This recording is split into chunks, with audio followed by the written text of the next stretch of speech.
Ya, saudara-saudara, kita akan melanjutkan dengan Ibrani pasal 9.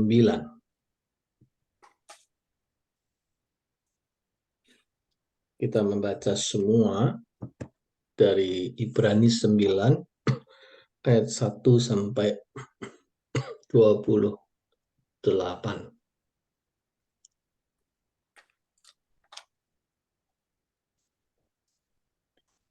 Ayat 1 sampai dengan 14. Saya minta tolong Pak Reinhard, ayat 15 sampai 28. Bisa minta tolong Tante Maya.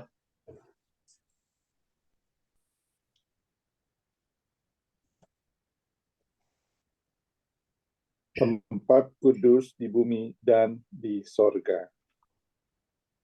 Memang perjanjian yang pertama juga mempunyai peraturan-peraturan untuk ibadah dan untuk tempat kudus buatan tangan manusia. Sebab ada dipersiapkan suatu kemah, yaitu bagian yang paling depan, dan di situ terdapat kaki dian dan meja dengan roti sajian. Bagian ini disebut tempat yang kedua, yang kudus, Di belakang tirai yang kedua terdapat suatu kemah lagi yang disebut tempat yang maha kudus. Di situ terdapat mezbah pembakaran dari emas dan tabut perjanjian yang seluruhnya disalut dengan emas. Di dalam tabut perjanjian itu tersimpan buli-buli emas berisi mana, tongkat Harun yang pernah bertunas, dan loh batu yang bertuliskan perjanjian. Dan di atasnya kedua kerub kemuliaan yang menaungi tutup perdamaian. Tetapi hal itu tidak dapat kita bicarakan sekarang secara terperinci. Demikianlah caranya tempat yang kudus itu diatur. Maka imam-imam senantiasa masuk ke dalam kemah yang paling depan itu untuk melakukan ibadah mereka. Tetapi ke dalam kemah yang kedua hanya imam besar saja yang masuk sekali setahun, dan harus dengan darah yang ia persembahkan karena dirinya sendiri dan karena pelanggaran-pelanggaran yang dibuat oleh umatnya dengan tidak sadar. Dengan ini Roh Kudus menyatakan bahwa jalan ke tempat yang kudus itu belum terbuka selama kemah yang pertama itu masih ada. Itu adalah kiasan masa sekarang. Sesuai dengan itu dipersembahkan korban dan persembahan yang tidak dapat menyempurnakan mereka yang mempersembahkannya menurut hati nurani mereka. Karena semuanya itu, di samping makanan, minuman, dan berbagai macam pembasuhan, hanyalah peraturan-peraturan untuk hidup insani yang hanya berlaku sampai tibanya waktu pembaharuan. Kristus adalah pengantara dari perjanjian yang baru. Ayat 11. Tetapi Kristus telah datang sebagai imam besar untuk hal-hal yang baik yang akan datang. Ia telah melintasi kemah yang lebih besar dan yang lebih sempurna yang bukan dibuat oleh tangan manusia. Artinya, yang tidak termasuk ciptaan ini. Dan ia telah masuk satu kali untuk selama-lamanya ke dalam tempat yang kudus, bukan dengan membawa darah domba jantan dan darah anak lembu, tetapi dengan membawa darahnya sendiri. Dan dengan itu ia telah mendapat kelepasan yang kekal. Ia telah mendapat, sebab jika darah domba jantan dan darah lembu jantan dan percikan abu lembu muda menguduskan mereka yang najis sehingga mereka disucikan secara lahiriah, tetapi betapa lebihnya darah Kristus yang oleh Roh yang kekal telah mempersembahkan dirinya sendiri kepada Allah sebagai persembahan yang tak bercacat, akan menyucikan hati nurani kita dari perbuatan-perbuatan yang sia-sia, supaya kita dapat beribadah kepada Allah yang hidup. Karena itu, ia adalah pengantara dari suatu perjanjian yang baru, supaya mereka yang telah terpanggil dapat menerima bagian kekal yang dijanjikan, sebab ia telah mati untuk menebus pelanggaran-pelanggaran yang telah dilakukan selama perjanjian yang pertama. Sebab di mana ada wasiat, di situ harus diberitahukan tentang kematian pembuat wasiat itu. Karena suatu wasiat barulah sah kalau pembuat wasiat itu telah mati. Sebab ia tidak berlaku selama pembuat wasiat itu masih hidup. Itulah sebabnya maka perjanjian yang pertama tidak disahkan tanpa darah. Sebab sesudah Musa memberitahukan semua perintah hukum Taurat kepada seluruh umat, ia mengambil darah anak lembu dan darah domba jantan, serta air dan bulu merah dan hisop, lalu memerciki kitab itu sendiri dan seluruh umat, sambil berkata, inilah darah perjanjian yang ditetapkan Allah bagi kamu, dan juga kemah dan semua alat untuk ibadah dipercikinya secara demikian dengan darah. Dan hampir segala sesuatu disucikan menurut hukum Taurat dengan darah. Dan tanpa penumpahan darah tidak ada pengampunan. Jadi segala sesuatu yang melambangkan apa yang ada di sorga haruslah ditahirkan secara demikian. Tetapi benda-benda sorgawi sendiri oleh persembahan-persembahan yang lebih baik daripada itu.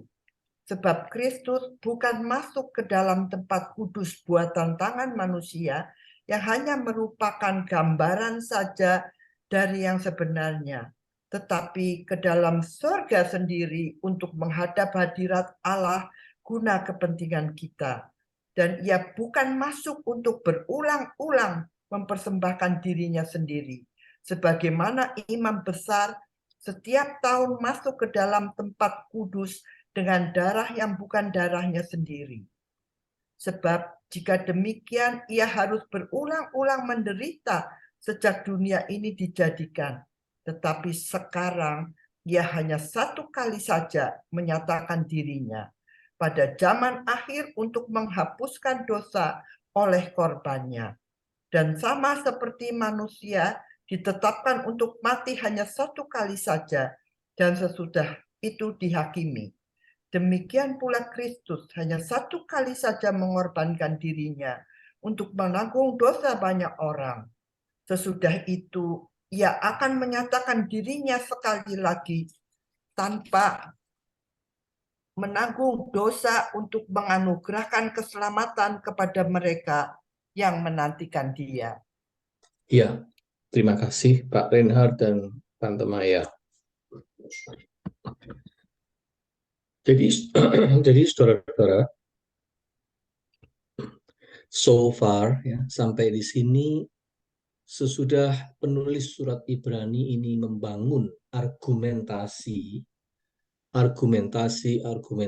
yang kuat untuk melandasi peran keimaman dari Yesus yang berbeda dari peran keimaman menurut keturunan Harun.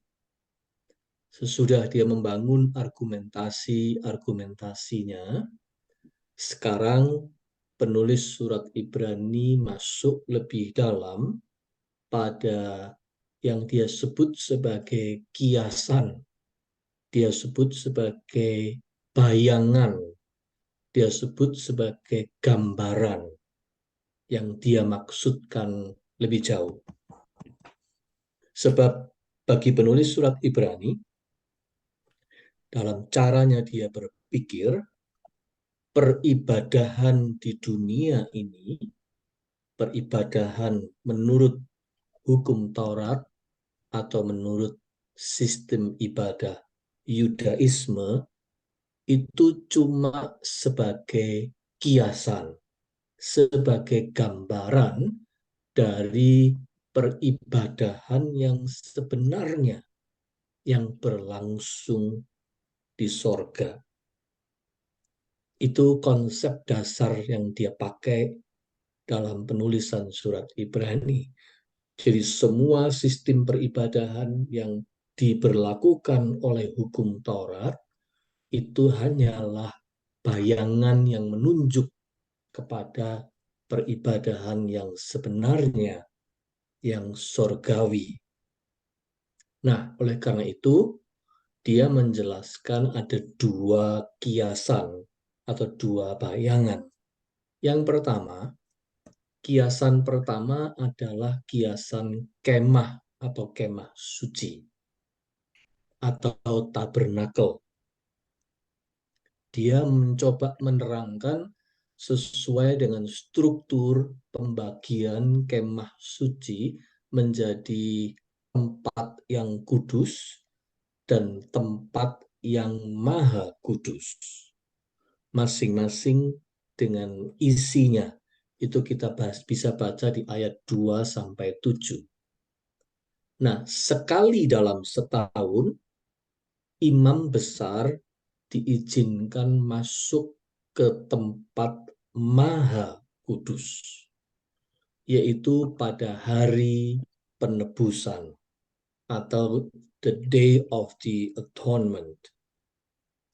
Dia masuk setahun sekali pada saat the day of the atonement untuk menghadap hadirat Allah di ruang atau tempat maha kudus sebagai mediator, sebagai pengantara, sebagai imam atau imam besar. Nah, itu yang sebenarnya terjadi dalam arti praktek di dunia ini.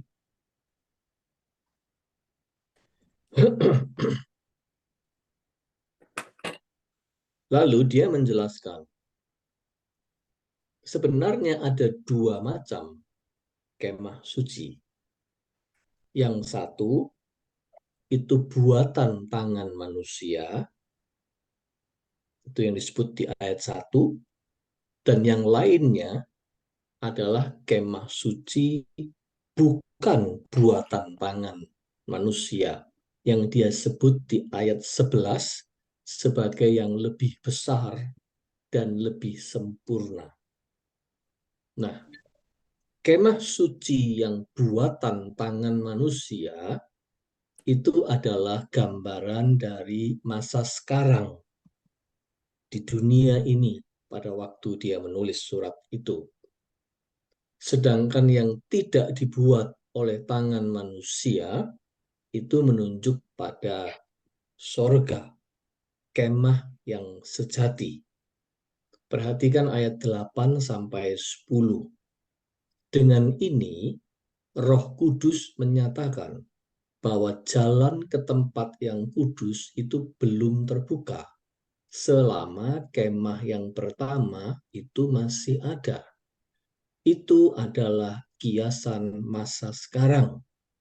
Sesuai dengan itu dipersembahkan korban dan persembahan yang tidak dapat menyempurnakan mereka yang mempersembahkannya menurut hati nurani mereka, karena semuanya itu di samping makanan minuman berbagai macam pembasuhan hanyalah peraturan-peraturan hidup insani yang hanya berlaku sampai tibanya waktu pembaharuan. Itu kiasan yang pertama, yaitu tentang kemah, di mana ada kemah duniawi dan ada kemah surgawi. Ada kemah suci yang di dunia ini dan semua peraturan-peraturannya menurut hukum Taurat, dan ada kemah suci yang sejati, yaitu kemah suci yang surgawi. Yang di dunia ini cuma kiasan dari yang surgawi itu. Itu maksudnya dia.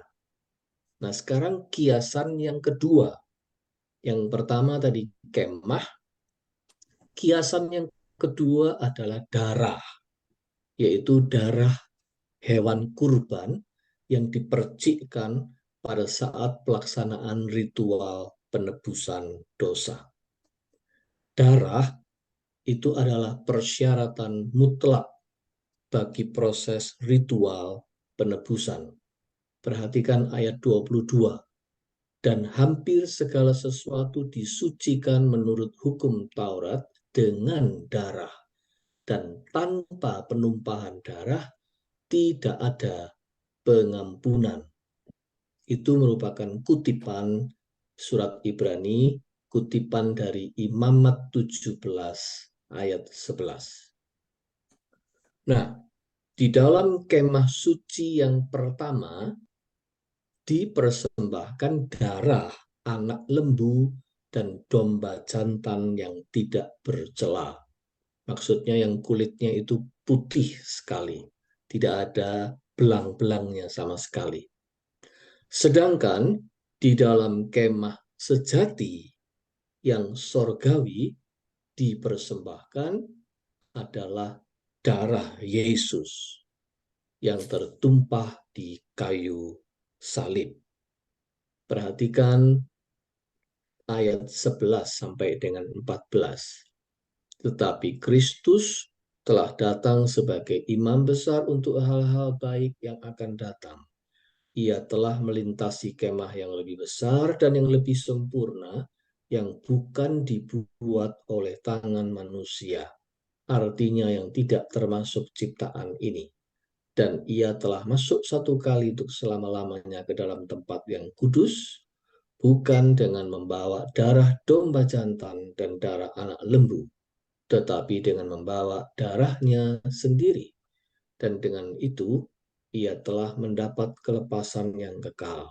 Sebab jika darah domba jantan dan darah lembu jantan dan percikan abu lembu muda menguduskan mereka yang najis sehingga mereka disucikan secara lahiriah, betapa lebihnya darah Kristus yang oleh roh yang kekal telah mempersembahkan dirinya sendiri kepada Allah sebagai persembahan yang tak bercacat, akan menyucikan hati nurani kita dari perbuatan-perbuatan yang sia-sia, supaya kita dapat beribadah kepada Allah yang hidup.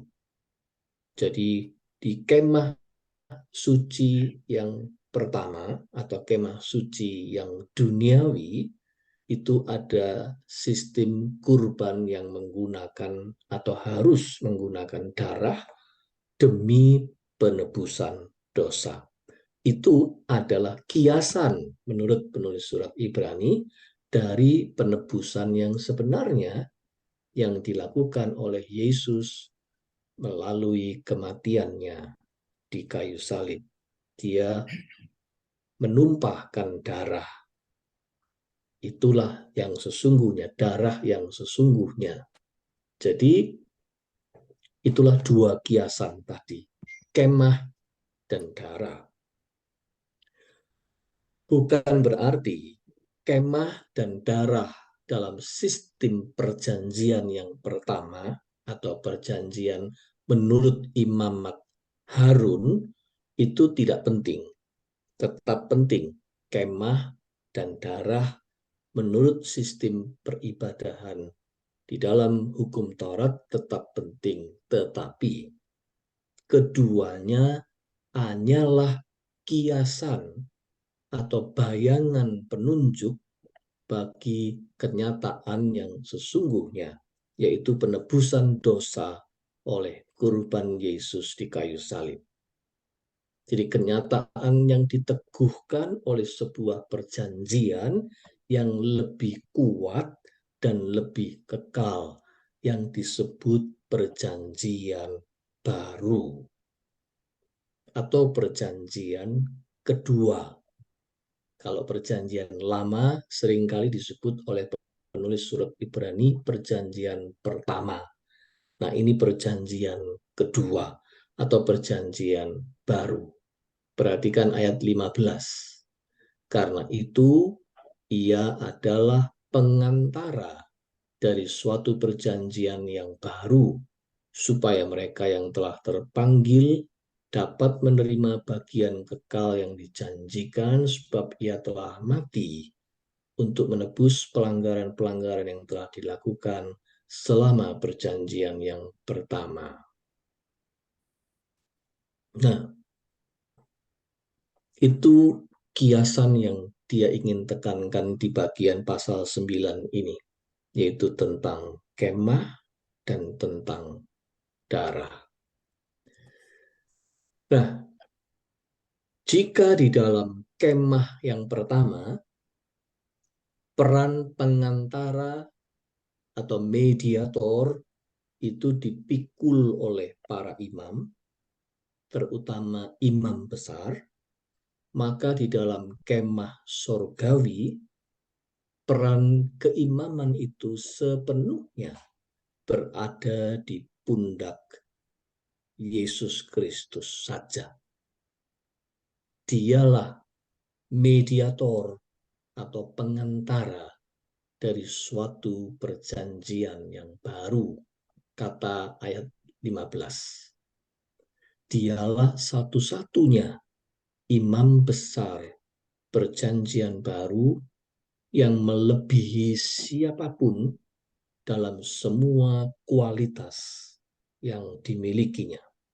Itu yang ingin ditegaskan oleh penulis surat Ibrani. Dengan demikian, saudara-saudara, secara perlahan tapi pasti, penulis surat Ibrani hendak menegaskan bahwa era perjanjian lama atau era perjanjian pertama sudah selesai. Seluruh sistem dan segala ketentuan hukum peribadahan menurut imamat Harun sudah tidak berlaku lagi. Dia sebetulnya ingin menegaskan itu. Hanya dia menjelaskannya secara perlahan demi perlahan. Karena dia tahu itu tentu saja itu sebuah pukulan yang berat untuk orang-orang Yahudi yang mempercayai Yudaisme. Karena dia mau mengatakan perjanjian pertama itu sudah enggak berlaku lagi. Finish. Dia bahkan mengkaitkannya dengan sebuah wasiat, perjanjian pewarisan di dalam dunia hukum pada waktu itu. Sebab itu perhatikanlah ayat yang ke-16 dan 17. Sebab di mana ada wasiat, di situ harus diberitahukan tentang kematian pembuat wasiat itu. Karena suatu wasiat barulah sah kalau pembuat wasiat itu telah mati, sebab ia tidak berlaku selama pembuat wasiat itu masih hidup. Dengan kata lain, penulis surat Ibrani mengatakan perjanjian pertama, kemah yang pertama, sistem ibadah menurut imamat Harun sudah saatnya mati dan dilanjutkan dengan pewarisnya yang baru. Di sini dia sudah tegas mengatakan itu. Jadi sebenarnya semua sistem peribadahan menurut ketentuan hukum Taurat atau menurut sistem keturunan Harun itu sudah saatnya berlalu, sudah selesai. Istilahnya wasiat yang lama itu sudah mati supaya wasiat yang baru itu berlaku. Iya, kalau Anda yang tahu masih tahu Alkitab yang kuno sekali bahasa Indonesia zaman dulu itu disebut bukan perjanjian lama dan perjanjian baru, tetapi wasiat lama dan wasiat baru. Itu kuno sekali, itu terjemahan Alkitab yang lama sekali. Nah, kembali kita, jadi sebenarnya penulis surat Ibrani sudah terang-terangan mengatakan bahwa sistem peribadahan dalam perjanjian pertama sudah mati, finish, nggak berlaku lagi dengan kedatangan Yesus Kristus. Nah, sekarang dia kembali kepada konsentrasi pada sistem peribadahan yang baru, yang disebut perjanjian baru tadi. Dan porosnya, pusatnya dari sistem peribadahan baru itu ada pada pribadi Yesus Kristus. Dengan kualitas mediator yang tiada bandingannya. Ada 3 perkara yang dia kemukakan di sini tentang kualitas sang mediator perjanjian baru itu. Pertama, dia melintasi atau melewati bukan tabir kemah tempat maha suci di bumi, bukan itu yang dia lewati, tetap seperti para imam besar, melainkan dia masuk langsung menembus ke akses hadirat Allah di sorga. Jadi kalau imam besar dalam perjanjian lama cuma masuk dalam akses hadirat Allah di ruang atau tempat maha kudus di kemah suci. Tetapi kalau Yesus ini, dia menembus hadirat Allah di sorga demi menjadi pengantara antara kita dengan Allah. Perhatikanlah ayat 11 dan ayat 24. Tetapi Kristus telah datang sebagai imam besar untuk hal-hal yang baik dan yang akan datang. Ia telah melintasi kemah yang lebih besar dan yang lebih sempurna, yang bukan dibuat oleh tangan manusia, artinya tidak termasuk ciptaan ini. Lalu dia terangkan itu di ayat 24. Sebab Kristus bukan masuk ke dalam tempat kudus buatan tangan manusia, yang hanya merupakan gambaran saja dari yang sebenarnya, tetapi ia masuk ke dalam sorga sendiri untuk menghadap hadirat Allah guna kepentingan kita. Itu kelebihan dia yang pertama. Sang mediator ini, mediator perjanjian baru ini, menembus akses hadirat Allah di sorga. Selain itu, yang kedua, Yesus ini juga bukan seperti para imam besar dalam perjanjian pertama yang membawa percikan darah hewan kurban. Melainkan Yesus masuk menghadap takhta kekudusan Allah dengan membawa kurban darahnya sendiri. Perhatikan itu di ayat 12. Dan ia telah masuk satu kali untuk selama-lamanya ke dalam tempat yang kudus, bukan dengan membawa darah domba jantan dan darah anak lembu, tetapi dengan membawa darahnya sendiri. Dan kemudian ditandaskan lagi di ayat 25. Dan ia bukan masuk untuk berulang-ulang mempersembahkan dirinya sendiri, sebagaimana imam besar setiap tahun masuk ke dalam tempat kudus dengan darah yang bukan darahnya sendiri. Ya. Jadi itu yang kedua, imam besar perjanjian baru ini membawa kurban darahnya sendiri. Dan yang ketiga, dia hanya perlu melakukan penebusan itu satu kali saja. Satu kali berlaku untuk selama-lamanya. Perhatikan ayat 25 dan 26. Dan ia bukan masuk untuk berulang-ulang mempersembahkan dirinya sendiri, sebagaimana imam besar setiap tahun masuk dalam tempat kudus dengan darah yang bukan darahnya sendiri, sebab jika demikian ia harus berulang-ulang menderita sejak dunia ini dijadikan. Tetapi sekarang ia hanya satu kali saja menyatakan dirinya pada zaman akhir untuk menghapuskan dosa oleh korbannya. Dengan kata lain, penebusan Kristus di kayu salib yang cuma satu kali itu sudah cukup. Ketika Yesus mati di kayu salib, salah satu dari perkataan, dari 7 perkataan Yesus di salib, salah satunya adalah sudah selesai, sudah genap, sudah cukup. Karena memang penebusan itu satu kali cukup dilakukan oleh Kristus di kayu salib.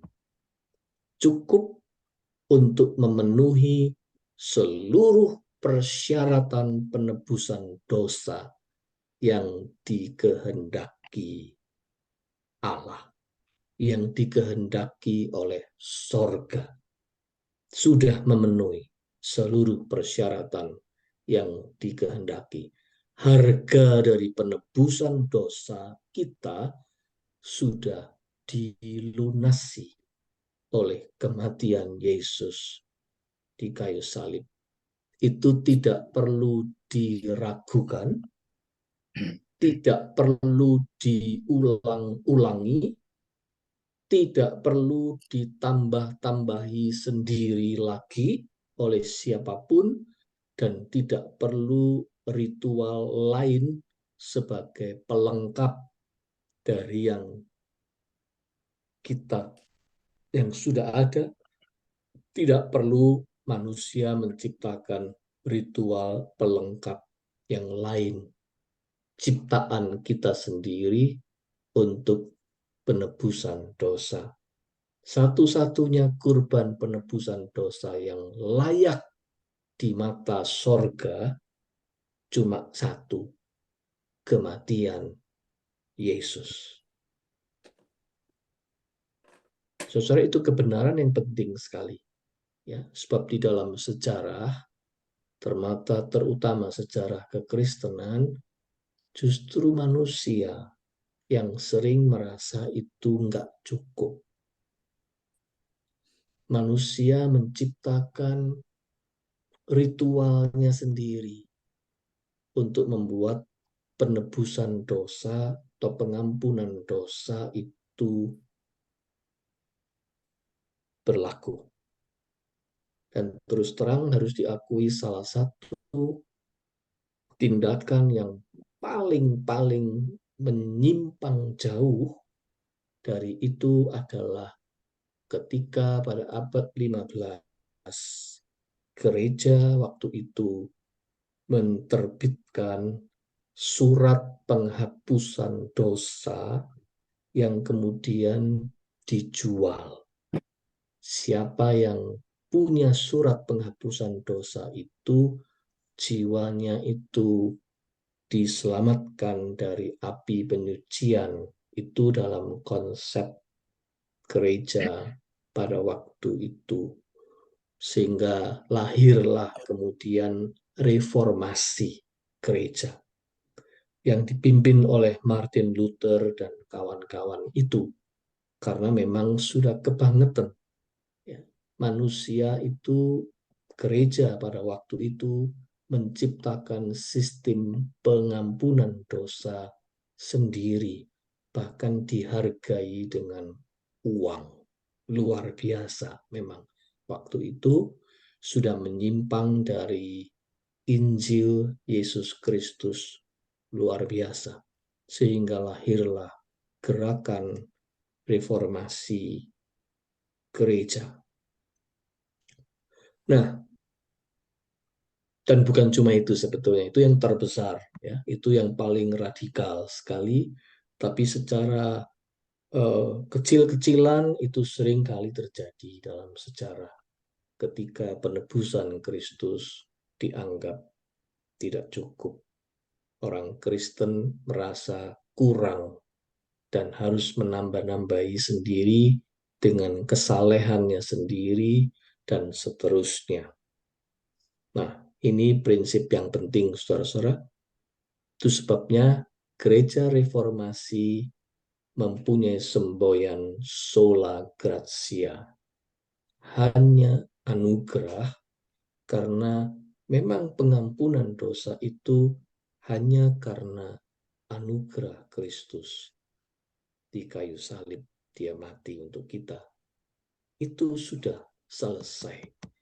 Jadi tidak perlu ditambah-tambahi atau dipelintir atau diciptakan ritual yang lain lagi.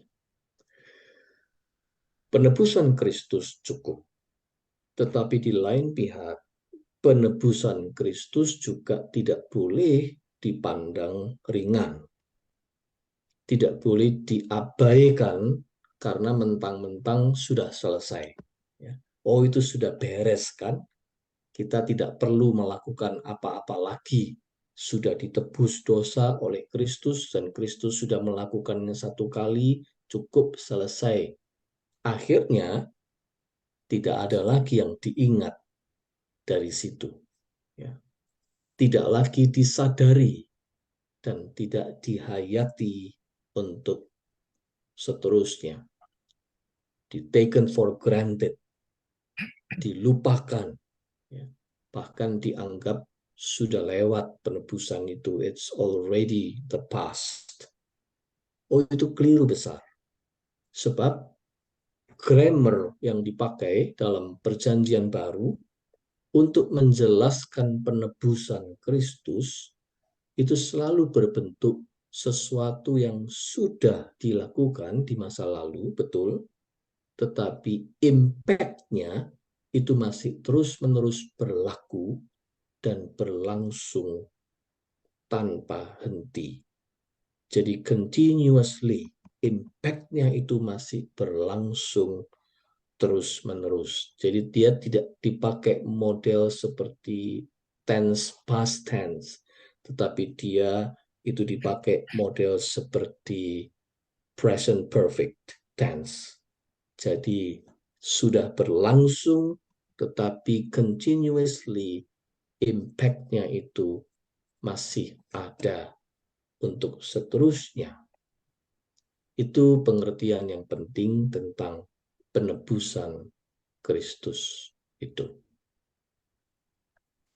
Baik, saudara-saudara, Ibrani 9 topiknya adalah tentang dua kiasan tadi, kemah dan darah, yang menunjuk kepada realitas yang sebenarnya tentang penebusan Kristus di kayu salib, di mana itulah yang sebenarnya menunjuk kepada realitas yang sebenarnya. Semua peribadahan yang benar itu bersumber dari peran imamat Yesus Kristus itu yang punya kelebihan-kelebihan tadi. Dia langsung menembus hadirat Allah di sorga. Dia membawa kurban darahnya sendiri. Tidak ada yang bisa melakukan itu. Dan yang ketiga, itu dilakukannya satu kali untuk seterusnya. Dan itulah dasar dari sistem peribadahan perjanjian baru yang dipromot, diperkenalkan dengan gencar oleh penulis surat Ibrani. Dan itu juga yang menjadi landasan dari peribadahan kita sekarang, orang-orang Kristen di masa sekarang. Nanti kita akan bicarakan berikutnya dalam pertemuan berikutnya lagi tentang hal ini. Saya cuma mau mengakhiri hari ini dengan pertanyaan reflektif. Ada dua pertanyaan untuk kita pikirkan. Pertama, apakah gunanya ritual perjamuan kudus yang dikatakan sebagai in remembrance of me, ya, Do this in remembrance of me. Apa gunanya ritual perjamuan kudus itu dalam kaitan dengan topik penebusan Kristus yang hanya satu kali itu? Sedangkan perjamuan kudus kan dilakukan terus-menerus, ya, secara berkala. Ada gereja yang melakukannya tiap minggu, ada yang tiap bulan, kalau GKI 3 bulan sekali, dan seterusnya. Jadi apa maknanya, apa kegunaan dari ritual perjamuan kudus ini dalam rangka penebusan Kristus? Terus yang kedua adalah, masih perlukah dalam kekristenan kita sekarang, masih perlukah hadir peran imam dalam diri orang-orang tertentu, seperti pendeta, seperti romo, seperti suster atau bruder, atau seorang pendoa syafaat, dan seterusnya? Masih perlukah peran imam seperti itu di dalam kekristenan masa kini? Bukankah semua orang Kristen sebenarnya adalah imam dalam konsep gerakan reformasi yang disebut imamat yang rajani atau priesthood of all believers? Masih perlukah imam kalau memang begitu dalam sistem perjanjian baru? Oke, itu 2 pertanyaan. Barangkali ada yang ingin memberikan tanggapan. 1, apa artinya perjamuan kudus lalu? Atau ekaristi itu? Yang kedua adalah, masih perlu perantara enggak? Masih perlu imam enggak dalam kekristenan masa kini?